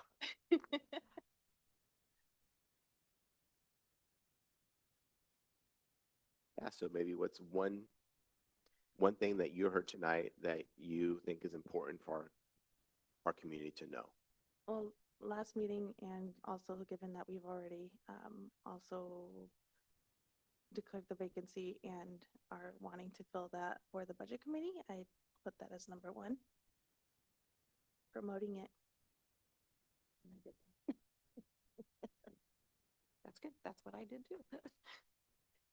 So are we going to do this every month? Because so is this just like a goal to do each month? Or, yeah, Yeah, that been, because once the budget committee is done, then that comes off. yeah, so every month we would have like talking points like, Okay. based on the reports that are shared, what are things that we want others to know about. And every month we'd come with a clean slate of new talking points. I don't know. I have something to add for you. The student representative applications are actually live, so that they have been published, and we're kind of starting the PR campaign now. So that could be, I don't know if you want to add that to, along with the budget committee member, another opportunity for community members or that specifically students in that case, is we are accepting applications for student representatives for next school year. Are you thinking that is part of one or a separate one? It's up to you. That would be a separate. Separate one, I think too, yeah. So my question with this would be, and thinking of these as talking points too, is I know we're kind of coming up, and for me, these sound like the bullet point headlines. Is there anything within them that we should be including besides obviously the deadline to apply, obviously knowing like where to look for it? I think in where I'm heading towards is there something or a point in which I should probably not speak anymore because I would probably say something that I shouldn't or beyond what I should share. So it's more like to what, hasta qué punto sigo hablando? Or up to what things, just, yeah, having talking points though. Yeah, or I think if you want to craft out like what I hear maybe is the idea like a sentence or two about the why for being a part of the budget committee. Like how would we sell it to somebody? How would we sell it to students? Is That would be great, yeah. I'm just thinking like having a couple of things to make sure we share within the budget committee, for example, so that it's not like, oh yeah, there's a vacancy in the budget committee, but then it's like, oh, when's the date or what is that? And Or so what are we're the coming in duties of with it? some, yeah. Yeah. So So we're coming in with a little more than just it's available. For the budget committee, it was actually in your packet as far as the timeline, so you can let people know that applications will be accepted starting tomorrow.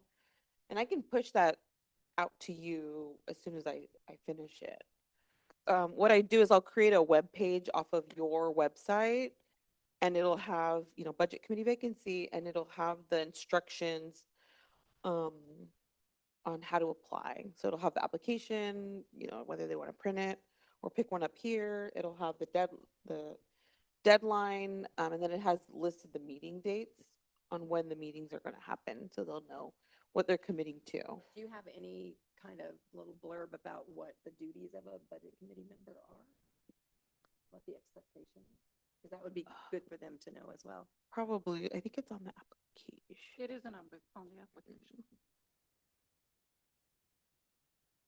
I don't have it in front of me, but yes. Yeah, And I can send you that blurb too. Yeah, that would be good because they won't see it unless they decide to apply, most likely. So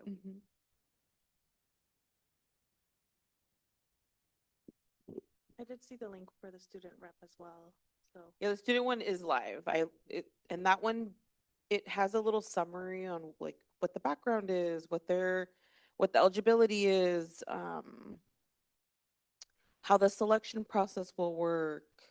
And then I linked in like your AR that you recently adopted or now have, and then some guidelines, and then the application's listed there too. So I saw the flyer, so it's posted all over like their webpage and all over the campus, right? I just saw the flyer that went through the emails.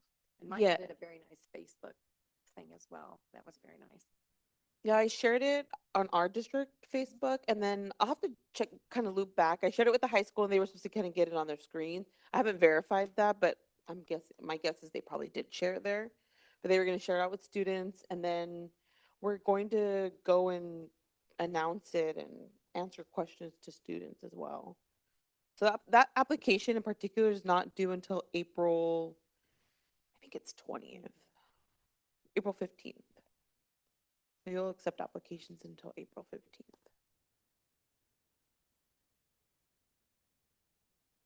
Another talking point, or like maybe a number 3, because this did come up at the meeting I went to, is that people don't really know how they can volunteer. Like, how do they become a volunteer at the school district? And so somebody was from a homeowners association, and they're very interested in volunteering. And I know, and I said like, oh my gosh, so like they're smart. And I go, and they're like, maybe you could do, help in a classroom and do like some small group reading or, so like when we go out, that might be a good way to tell people the opportunities that they can help at the, at the schools. And, cause I don't think they would turn volunteers away. So.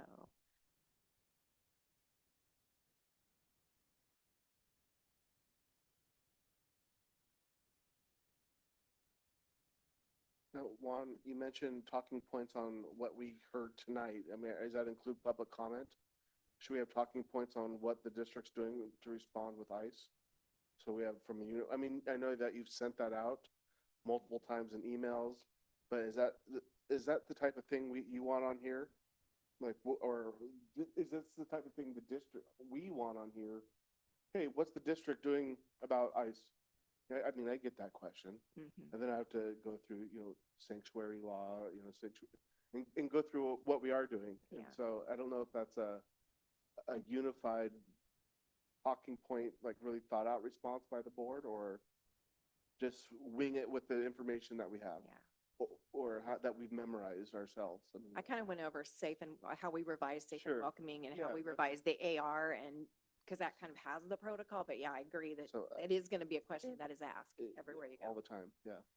Not necessarily speaking to this one topic, but I did recently have coffee with Juan and Superintendent Lario, sorry, and it was utilizing this to further want to just like educate community, families, and obviously this is our first time utilizing this, but trying to use it more strategically and purposefully in how and when we go out and meet, or if there are spaces, sometimes there are meetings where we can educate family, for example, with procedures or different things that we have in place. So I think would be amazing because we do have certain things that are established, but again, the not knowing and with a lot of the fear and things going on, that is where confusion kind of comes in. And then obviously it's of course,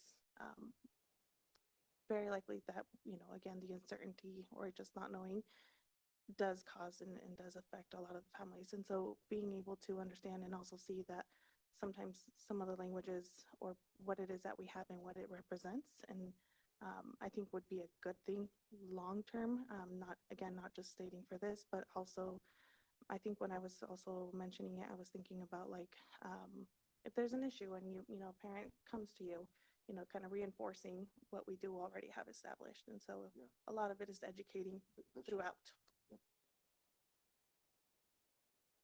So maybe, yeah, maybe what we're already doing, because I hear that sometimes, and I feel like, or some criticism, and I feel like, well, we're already doing that, and maybe sometimes it's a misunderstanding. So maybe, could those be talking points of, I'm not sure, just brainstorming.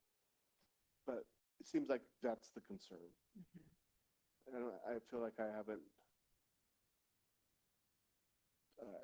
hey, how's the curriculum going? No, it's a little bit more, what are we doing about ICE? Those are just my personal experiences. So I don't know if that's a talking point or if but I just feel like a little off because we mentioned budget committee, student rep for school board, and volunteering that I bring. Federal. It's like in the back of everybody's mind. So yeah, it's on every, it's so. Yeah. Go ahead. I think it's a valid, reason to have it on there. I think, we should also pair it up with student resilience. I think when we hear a lot of, the headlines, students can get bogged down. And right now, attendance, we haven't really seen the effects. It doesn't mean that we're not going to do it. We're not going to see it. And so really just our students are, they're showing up. Yeah, there is not a decrease in attendance due to the fact of people being concerned about it. I think we need to be really careful though, that like we're all saying the same thing and that, and I know there's some training on protocols and stuff like that, that we are really aware of what those protocols are. So we're not giving any misinformation because like Annabelle said, it breeds like panic and, like if we're not like, well, I heard Ryan say, and I heard Debbie say, and, but what really is the protocol, or is the protocol like, yeah, if you're having this, this is who you talk to, and, so that we know who, that we can refer them to get them the information and the help that they need. I think that was part of my reason when I asked previously about wanting actual like bullet point talking points for each topic was for that, so that we do have that common language going out. Yeah, we do. Yeah, because we need to be talking the same talk, I think, when we are talking about a subject. And while I do want to recognize that, obviously it's great work with the schools that overall attendance has been and has remained pretty high, it still doesn't mean that, and Superintendent Larios has shared that on the days that we have had those high activities, it shows that dip on those days. And so there still is an impact on attendance when there is activity. And there is that, like the KLL, they're not the KL, the KNL is referenced tonight, and that's, the board does have that, and it could share that with everybody again. So that provides some real clear talking points about what currently is the practice and protocol for ensuring safety. That, we are a learning organization, learning community that responds and reacts to what's happening in our local and global world. And so we'll continue to revise and refine things to continue to ensure that safety is there. So that's what's currently in place. The protocol is there for the board to be able to use those as talking points about what the district does do, that the school administration does communicate with students and staff, that the administrators do use a standard response protocol to ensure safety. There's some bullets there that could be helpful for board members to have at hand. I think just being intentional, because we're not going to carry that policy around with us, but to learn it and memorize it so you're able to talk about it a little bit more with confidence rather than maybe you should look it up on your phone and read it word for word, but you have to really be intentional about learning it. I wanted to add on that we don't necessarily read it word per word, because part of it would be being able to explain it and put it in, You don't want to get it wrong. But yeah, you have to learn it. You have to learn what it actually says. For myself, I'm sure maybe you all already know it, but I don't. I meant, I think if we're talking about what, what we sharing kind of like what went on this month in board meetings, I think it, like the presentations that the schools give, and like the data that they provide, is something that people would be interested in too, because they see those, oh my gosh, the reading went down to, 8% or something like that, but knowing that the work that they're doing to improve that, Yeah, and that good we idea. are seeing improvement, and the same with attendance. We went up last year, but we're not just sitting on our laurels, like, oh yeah, that's great. That's where we're going to be continuing to be worked on at the schools and the things that they're doing, And then we'll continue to see that climate Yeah. and culture improvement as well. It's in those. I think that's a great idea. I would love to, focus on whoever just presented and be able to talk about their results to anybody. Mm-hmm. That would be amazing. Because it's such a positive, Yeah. so. So maybe maybe the focus is valor and heritage for this specific talking point, and then we could say, hey, they grew their reading percentage by this much. Hey, Yeah. and to actually know that, be able to talk about it. And then some of the youth truth stuff, like the, how those percentages, went up and the perceptions and things have changed over a year's time. Developing some nice bullet points. Wow, this percent growth in this, and just Yeah, it's giving me ideas of how we could, support administrators with putting their reports together as well to have more like succinct, like, talking points. Well, and I think too, like we could tap into Sherilyn and Anna, and then just like, what would you like, from what you shared, what would you like us, to tell people about what's going on at your school? Slavic Festival, February 5th. Yeah.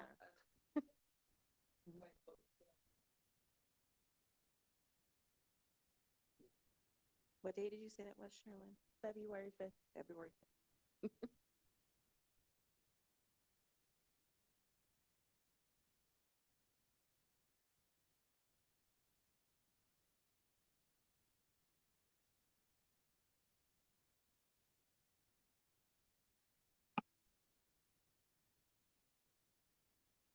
And if it sounds reasonable to the board, we could communicate with our heritage and valor principals or administrators, and like ask them to prepare a little bit of like some bulleted points that they could provide for us on Thursday during the school visits that could give us these talking points. Sure.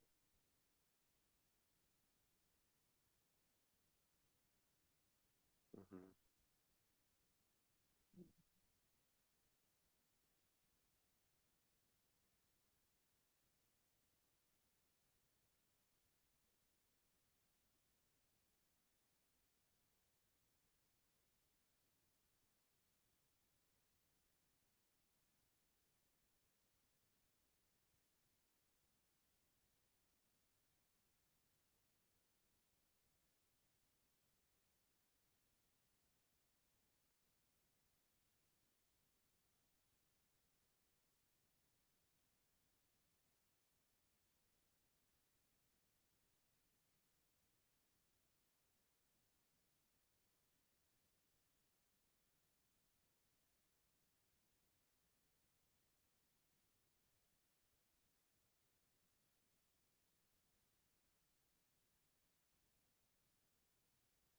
Right, so I heard the budget committee, student rep vacancy, volunteer opportunities, the Slavic Festival, and then we'll get some those bulleted success stories from Heritage and Valor on Thursday.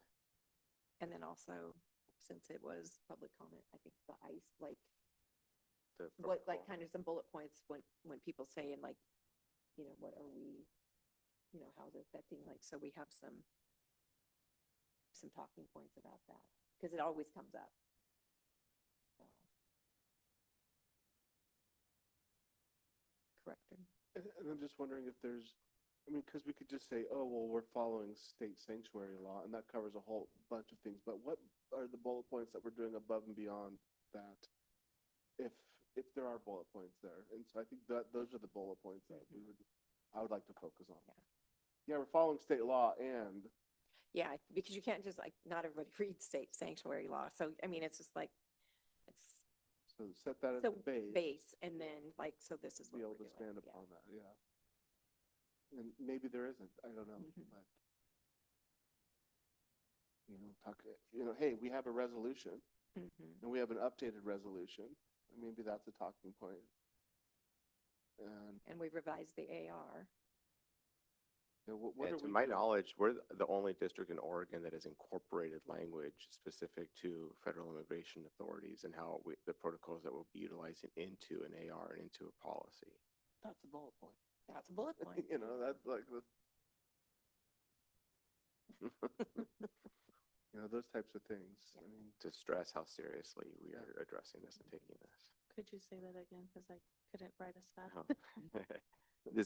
To my knowledge, that we're the only district in Oregon that has incorporated language around responding to federal immigration authorities into policy, into an AR. Explicitly, like calling it out.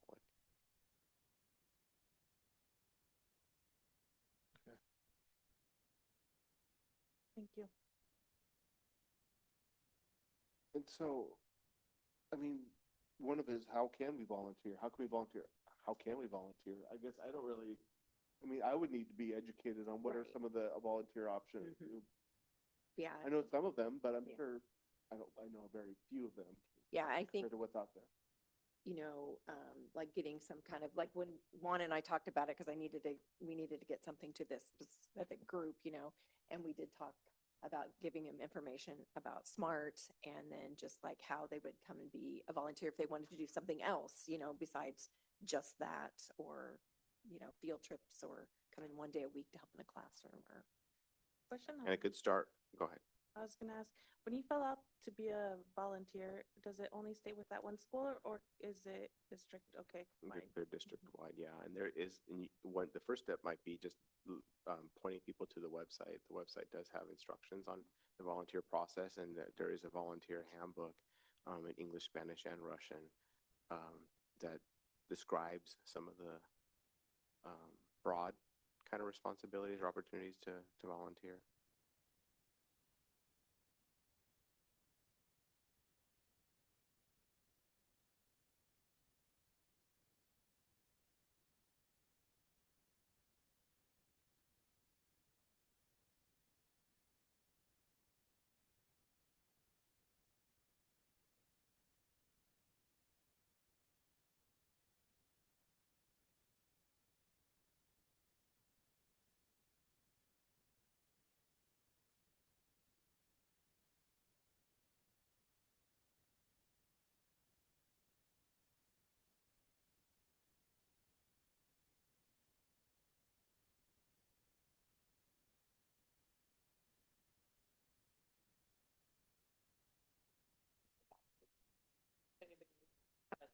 I would really encourage all of you to review for next time.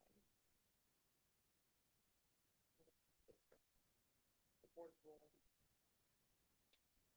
So I'll say this because I was assuming like for the date of when we'll debrief, it's kind of like on the monthly basis, like when we do our report outs. So checking with everybody that they're with the same assumption as me.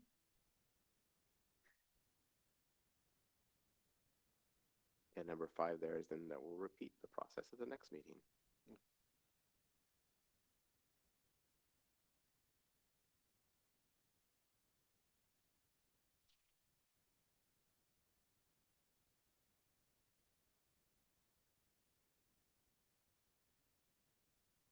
I think 3 is important to note that each member commits to sharing the talking points with at least one group or venue at a specific place, date, and time.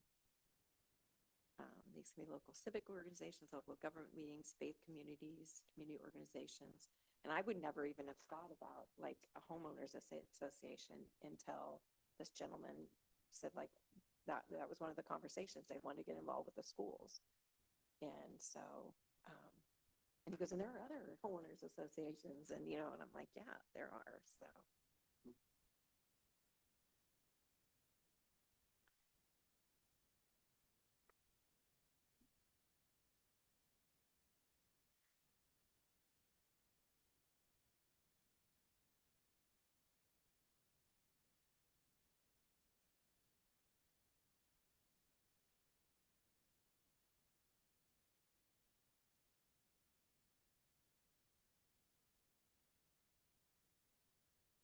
we can look out some bullet points.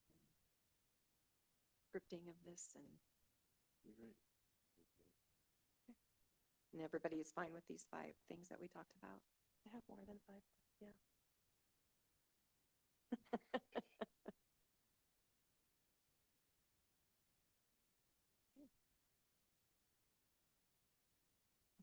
Is there any more discussion on this? Well, Go ahead. you know, and I know, Juan, you provide updates as far as community events or school events that are going on throughout the week or the month or calendar. And they're in the newsletters that Okay, we get yeah, too, so- yeah. There's a district newsletter with Yeah. all the events. for Now, is that the staff promise or is that the? There's a staff and board. It is in staff promise. Okay. There's a link to a Google Calendar with all the different events and for the in the board one as well. There's a link there, and you can see events that are in the Google Calendar. Okay. If you can, on a weekend or so, just save them all to your personal, like, easier to have them all, Sure. but. Well, thanks.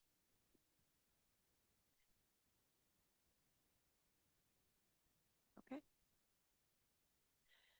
Thank you, everyone, for your time this evening. With no other agenda items listed, I now move to adjourn the meeting at 7:42 PM.